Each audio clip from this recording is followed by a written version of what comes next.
7월 7일 금요일입니다. 오늘도 하나님 앞에 예배함으로 나아갑니다. 같이 한번 기도할까요? 은혜와 사랑이 많으신 하나님 고맙습니다. 아버지 하나님 앞에 서서 하루를 시작하는 사람들도 있고 하루를 살아가다가 하나님의 말씀을 마음에 담기 위해 시간과 장소를 구분한 주의 사람들도 있습니다. 아버지 하나님 앞에 서 있습니다. 예배함으로 주님 앞에 나아가는 하나님의 사람들마다 하나님의 주시는 긍휼한 큰 은혜가 저들에게 임할 수 있도록 축복해 주옵소서. 세상 사람들의 귀로는 도무지 들을 수 없는 거룩한 성령의 음성이 오늘 시간의 말씀을 나누는 중에 저희들에게 들려지게 하여 주시옵시고, 보이지 않는 것 같아도 보이는 어떤 것보다도 확실한 하나님의 도우심을 오늘도 의지하며 하나님 앞에 기도할 때 저들의 삶이 다시 한번 일어서는 놀랍고 큰 역사를 아버지 하나님 얻게 하여 주시옵소서. 예수님의 이름으로 간절히 기도하옵나이다. 아멘. 오늘 찬송은 190장입니다. 성령이여 강림하사라는 찬송인데요.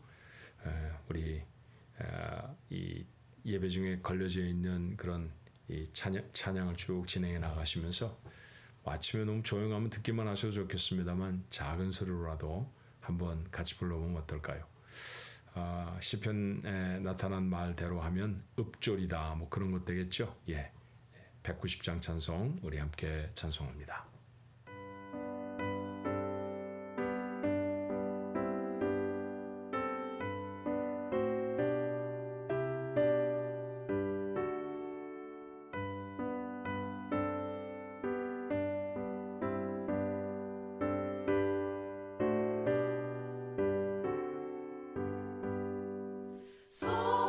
성령이여 강림하사 나를 감화하시고 애통하며 회개함만 충만하게 하소서. 예수여 비오니 나의 기도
하나님의 말씀은 사도행전 8장 14절로 25절까지의 말씀입니다. 사도행전 8장 14절로 25절의 말씀. 우리 목소리를 맞추어서 한번 같이 읽어볼까요? 예루살렘에 있는 사도들이 사마리아도 하나님의 말씀을 받았다함을 듣고 베드로와 요한을 보내매 그들이 내려가서 그들을 위하여 성령 받기를 기도하니 이는 아직 한 사람에게도 성령 내리신 일이 없고 오직 주 예수의 이름으로 세례만 받을 뿐이더라. 이에 두 사도가 그들에게 안수하며 성령을 받는지라. 시몬이 사도들의 안수로 성령 받는 것을 보고 돈을 들여 이르되 이 권능을 내게도 주어 누구든지 내가 안수하는 사람은 성령을 받게 하여 주소서 하니 베드로가 이르되 내가 하나님의 선물을 돈 주고 살 줄로 생각하였으니 내 은과 내가 함께 망할지어다. 하나님 앞에서 내 마음이 바르지 못하니 이 도에는 내가 관계도 없고 분깃될 것도 없느니라. 그러므로 너의 이 악함을 회개하고 주께 기도하라. 혹 마음에 품은 것을 사하여 주시리라. 내가 보니 너는 악독이 가득하며 불의에 매인 바 되었도다. 시몬이 대답하여 이르되 나를 위하여 주께 기도하여 말하는 것이 하나도 내게 임하지 않게 하소서 하니라. 두 사도가 주의 말씀을 증언하여 말한 후 예루살렘으로 돌아갈새 사마리아인의 여러 마을에서 복음을 전하니라. 아멘. 사도행전 1장 8절에 언급되어진 지명들, 너희가 성령을 받으면 권능을 받고 예루살렘과 유대와 사마리아와 땅끝까지 이르러 내 증인이 되리라. 선교학자들은 이 각각의 지역들이 먼저 예루살렘의 복음이 전해지고 그 다음에 유대해, 그 다음에 사마리아에, 그 다음에 땅끝에 이것이 아니라고 아주 강력하게 주장합니다. 모두 다 한꺼번에 함께 복음이 전해져야 될 그런 곳이다라고 하는 의미로 해석하기를 좋아하지요. 그 해석의 내용이 사실 순차적이든 아니면 함께 동시적이든 그건 그게 중요한 것은 아니라고 생각이 들어요. 중요한 것은 모두가 복음을 다 전해야 한다는 것이고요. 복음이 전해지지 않아야 할 곳은 지상에 한 곳도 없다라고 하는 사실을 아는 것입니다. 예루살렘 교회는 그러지를 못했어요. 그래서 하나님이 그 교회를 흩어 놓으십니다. 흩어진 예루살렘 교회 성도들이 성령으로 충만했기 때문에 그 고난과 어려움을 당했을 때 원망하거나 슬퍼하지만은 않았습니다. 하나님의 뜻을 깨달았죠. 그러고 나가 복음을 증거하는데 예, 맞습니다. 사마리아 성에 먼저 복음을 전합니다. 그렇게 사마리아 성에 교회의 행정적인 일들과 재정적인 일들을 맡도록 세워져 있는 7명의 집사 중에 한 분, 스데반을 순교했고 두 번째로 언급된 사람이 빌립이라고 하는 분이었는데요. 그 빌립은 사마리아 성에 내려가 복음을 전하죠. 그렇게 사마리아 사는 사람들이 참 많이 주께로 돌아와 복음을 받게 되었습니다. 그 소식을 어려움을 당하고 핍박을 당하는 교회였지만 아직도 그 교회를 떠나지 않고 예루살렘 교회를 지키고 있던 사도들의 귀에 들렸어요. 자, 14절은 그렇게 시작하죠. 예루살렘에 있는 사도들이 사마리아도 하나님의 말씀을 받았다 함을 듣고 그리고 누구를 선택해 보내느냐 하면 사도들 중에 가장 주님과 가까이 주님이 행하셨던 모든 일들을 다 목격한 사람 베드로와 요한을 보냅니다. 실제로 베드로는 우리가 수제자 그렇게 부르지만 성경은 한 번도 그런 표현을 사용하지는 않아요. 하지만 수제자라고 불리워져서 조금도 부족하지 않은 역할을 신약교회에 감당을 해내죠. 그러니 가장 중요한 사람들이 사마리아 성에 내려갔다라는 얘기입니다. 이 얘기는 무엇을 뜻하느냐 하면 사마리아 성이 복음을 받고 그리고 회심하여 하나님께로 돌아왔다는 것이 그들에겐 매우 중요한 사건이었다는 거예요. 자, 그들이 내려갔을 때 우리가 조금 해석이 필요한 말씀 하나가 16절의 말씀이죠. 이는 아직 한 사람에게도 성령 내리신 일이 없고 오직 주 예수의 이름으로 세례만 받을 뿐이었더라. 자, 전파되어진 복음을 믿었습니다. 그리고 세례를 받습니다. 근데 아직 성령이 그들에게 임하지 않았다는 것이죠. 그래서 그들에게 성령이 임하시기를 베드로와 요한이 기도했다는 이야기입니다. 사실 이것은 오늘날 성도들에게 일어나는 사건과는 조금 달라요. 성경은 처음부터 끝까지 우리에게 무엇라고 약속하시냐면 믿으면 구원을 받을 것이다 말씀하셨고요. 그 구원의 가장 확실한 증거는 우리 안에 성령이 함께 하시는 것입니다. 이것을 조금 어려운 한자말로 성령의 임재 그렇게 말하죠. 그러니 내가 믿기만 하면 성령은 내 안에 계십니다. 그런데 사마리아 사람들은 좀 달랐다는 얘기잖아요. 믿었는데도 아직 그들에게 성령이 임하지 않으셨습니다.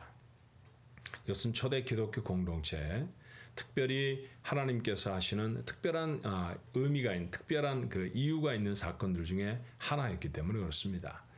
아마도 사마리아라는 곳이 갖고 있는 그 역사적인 또는 지정학적인 문제 때문이었을 것 같아요.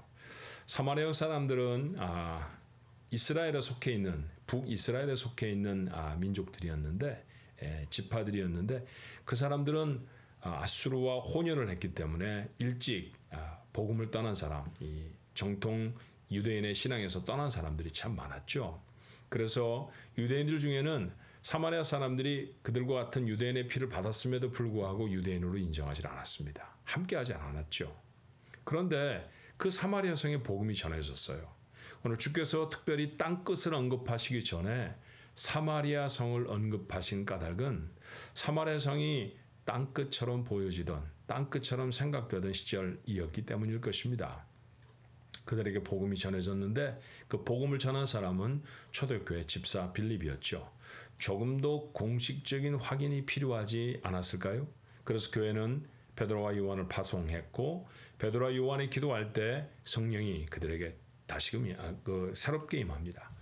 그러니 우리처럼 믿고 바로 그 시간에 성령이 임하는 그런 사건과는 좀 다른 모양이지만 사마리아 사람들을 취급하던 그 당시 모든 사람들에게 주의를 환기시키고 깨닫게 하시려고 성령이 더 중요한 보다 더 공신력 있는 베드로와 요한이라고 하는 이 사도들이 사역을 할 때 그때 성령이 임하시도록 아마 그렇게 했을 거라고 성경학자들은 생각해요. 자, 이 사건이 베드로와 요한에게 얼마나 큰 영향을 주었는지 모릅니다. 이후에 이방인에게 복음이 전파되어질 때에도 그것이 하나님이 하신 일이라고 믿게끔 되어지는 바로 그런 경험이 사마리아 사람들에게 기도함에 그들이 성령으로 충만해지는 것을 본 그 사건 때문이었죠. 그런데 이 성령의 놀라운 역사 속에 오늘 한 인물, 특별한 한 인물이 등장을 합니다. 시몬이라는 사람이에요. 재밌죠? 베드로라는 사도의 옛 이름도 시몬이었습니다. 근데 지금 시몬이 가서 시몬을 만나고 있는 그런 상황이에요. 자, 그 시몬이 뭘 했던 사람인지는 우리가 어제의 말씀 속에 사실은 담겨져 있습니다. 마술을 하며 살던 사람이죠. 그러니 복음과는 참 먼 사람입니다. 마술을 하면서 신기한 능력들을 행했기 때문에 추종하는 사람도 많았고요. 돈도 제법 많이 벌었던 사람 같아요. 근데 빌립비와 복음을 전하는데 그 복음을 전할 때 사람들에게 하나님의 구원이 임하는 것을 보고 자신도 믿고 세례를 받습니다. 모든 사마리아 사람들에게 그랬듯이 그도 아직 성령을 받지는 못했겠지요. 그런데 베드로와 요한이 와서 그들을 위해 기도하니 성령을 받습니다. 성령을 받았던 어떤 특별한 징표가 바깥으로 나타났을 거예요. 자, 그것을 빌립이 보고 그 시몬이 보고 깜짝 놀라서 말합니다. 제게 돈이 좀 있습니다. 제가 돈을 좀 내놓을 테니 당신들이 가지고 있는 능력을 제게도 좀 주십시오. 그래서 저도 누군가에게 성령이 임하여라 이렇게 하면 성령이 임할 수 있는 능력을 갖도록 해 주십시오. 참 어리석은 요청이었습니다.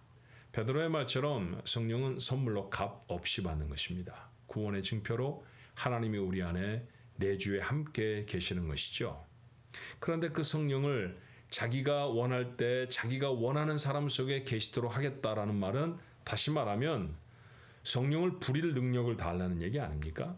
그러니까 성령을 선하게 주겠다는 얘기죠. 하나님을 선하게 준다. 말도 안 되는 요청입니다. 그것을 오늘 베드로는 바르지 못한 이야기라고 바르지 못한 마음이라고 21절에 말하고요. 악한 생각이라고 22절에는 질타합니다.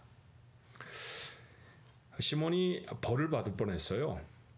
그런데 시몬에게 회개의 기회를 열어주고 시몬은 아마도 제가 잘못했습니다. 이런 벌이 제게 내리지 않게 해주십시오라고 기도한 것으로 모아서 회개한 것으로 보입니다. 이후에 시몬이 벌을 받았다는 기록은 없지요.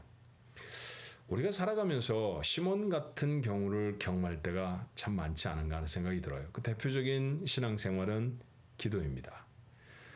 보통 이렇게 우리 이제 제목을 바꿔서 매일 예배 그렇게 하지만 이 예배를 새벽 예배로 우리가 드리기도 하잖아요.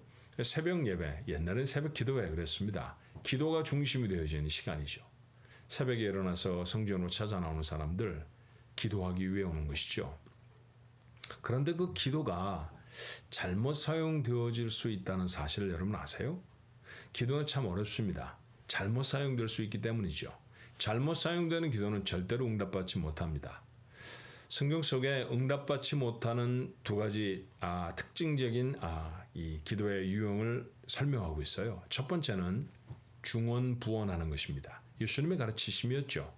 마태복음 6장 7절의 말씀입니다. 기도할 때 이방인과 같이 중언부언하지 말라. 그들은 말을 많이 하여야 들으실 줄 생각하느니라. 말을 많이 하는 것이 기도를 잘하는 것처럼, 그러니까 요즘 말하면 기도를 길게 하면 기도를 잘하는 것처럼 생각되는 이제 그런 사람들이 있었다는 것이죠. 여러분 오해는 하지 않으셔야 합니다. 기도가 깊어지면 당연히 길어집니다. 그래서 길게 하는 기도 그 자체가 잘못된 것은 아닌데 일부러 길이를 늘리는 것은 잘못된 것이죠. 길이를 늘려야만 그 기도가 하나님이 들으실 만한 기도가 된다고 생각하는 것은 잘못된 생각입니다. 그래서 기도의 길이를 늘리다 보니 이 말 저 말을 하는 것이죠. 이 말 저 말로 기도한다. 그 말이 바로 중언부언하는 것입니다. 조금 간추려서 설명을 해보면요. 마음이 담겨져 있지 않은 기도입니다. 절실하면 그렇게 이 말 주워 담고 저 말 갖다 끼워 맞추며 기도하게 되지 않죠. 정말 절실한 문제를 갖고 하나님 앞에 눈물로 기도하며 나아갈 때는 우리의 기도가 좀 다르지 않았나요? 네.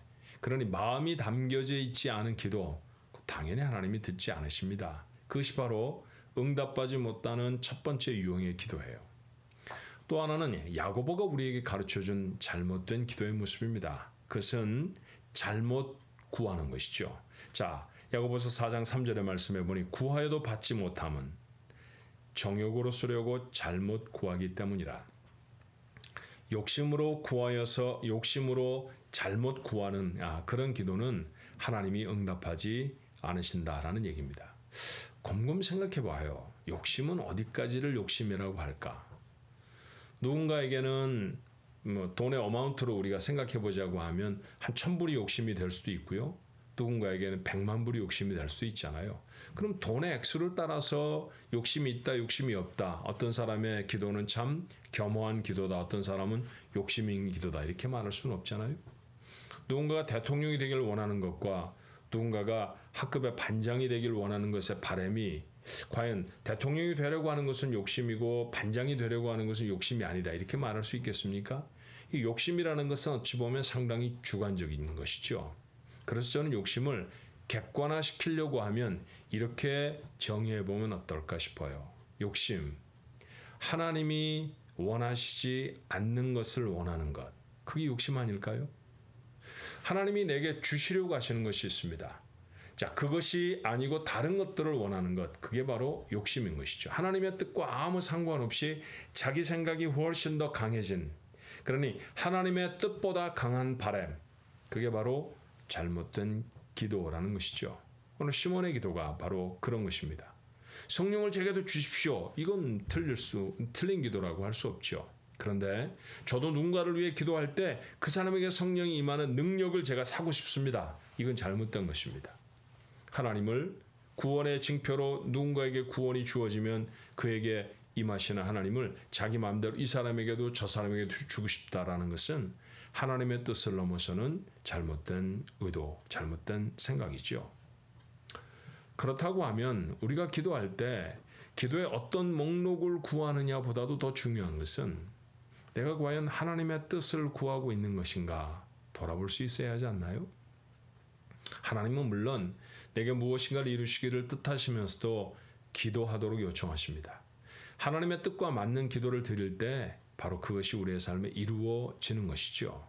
하나님의 뜻이 아닌데 아무리 기도해도 우리의 삶은 이루어질 수 없습니다. 그렇다고 하면 수십 년 동안 헛된 기도를 붙들고 살아갈 수도 있지 않겠습니까? 그러면 두려워집니다.